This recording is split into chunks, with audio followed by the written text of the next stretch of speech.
Business transformation is different than change management. Almost everybody who has anything to do with creating any change inside a company calls himself or herself a business transformation expert these days. In a way that could be termed correct, after all, every transformation is a change. But is every change also transformative? It is important to define business transformation more precisely in our professional context. Vague terminology always creates more confusion and inaction. Business trends constantly evolve. As the business trends evolve, every 10 years to so a new generation of business is configured, where the form, the function and even the purpose of the business makes a generation jump from the previous one. This is natural evolution of business, and changing with times is part of regular change management. Yet, due to inertia, hubris, or past success, many businesses change just their form, and not their substance.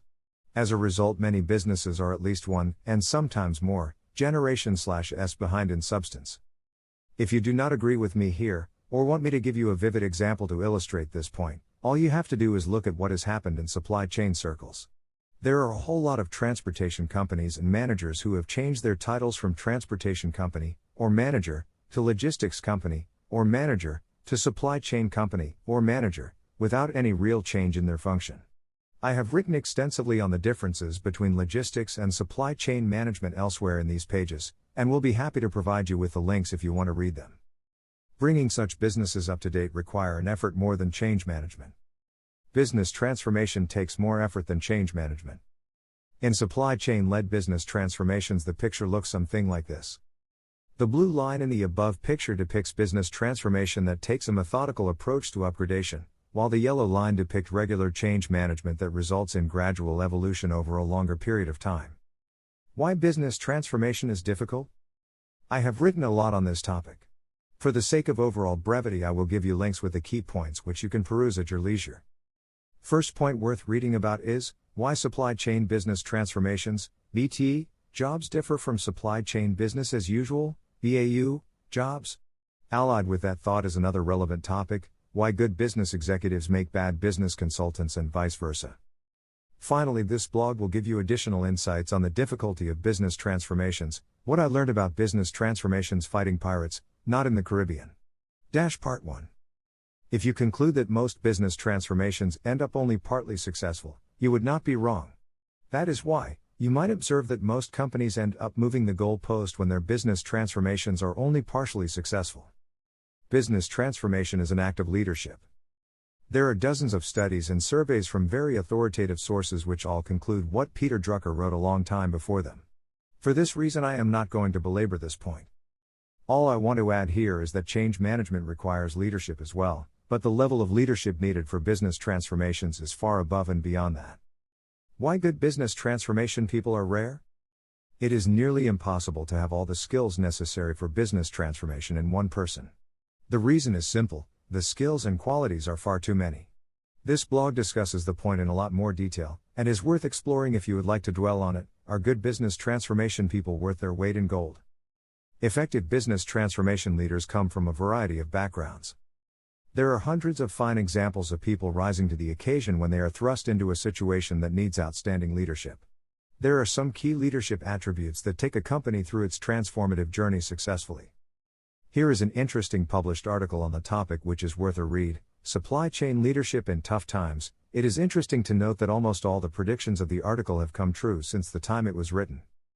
There are no hard and fast rules about the background, or qualifications or training of good leaders.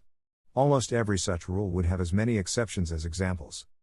Yet, commonly business transformation leaders come from a handful of backgrounds: finance, accounting, sales, marketing, human resources, operations, supply chain, and engineering are some of the most common background. Each background has its own strengths for business transformation.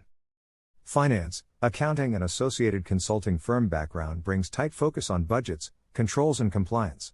Sales and marketing background brings focus on customers' needs and feedback. IT and associated consulting brings focus on tools and technologies. Supply chain and associated consulting brings focus on practical action and business transformations. HR leaders bring focus on human capital, incentives and interpersonal dynamics.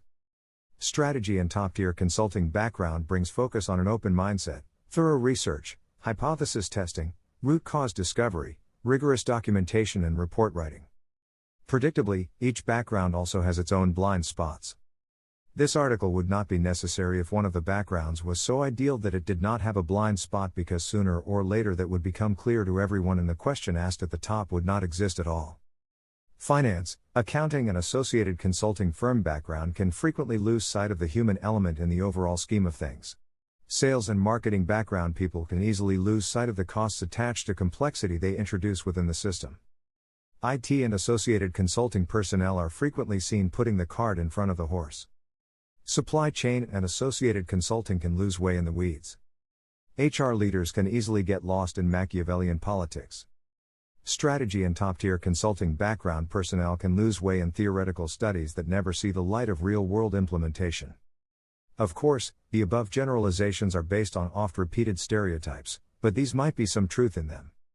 That is why when I am involved in making recommendations about team structures and leaderships for business transformation projects, I am mindful of two critical factors.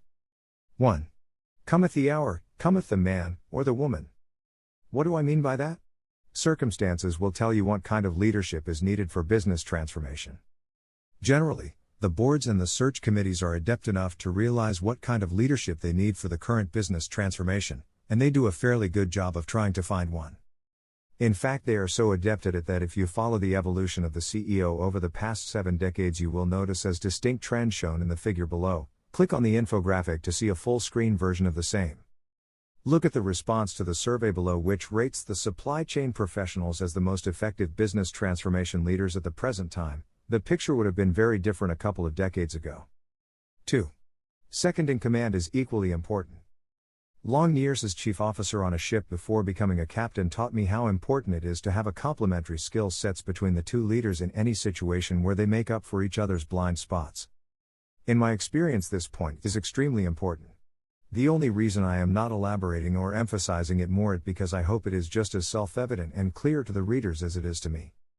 I wish you good luck in your journey of business transformation.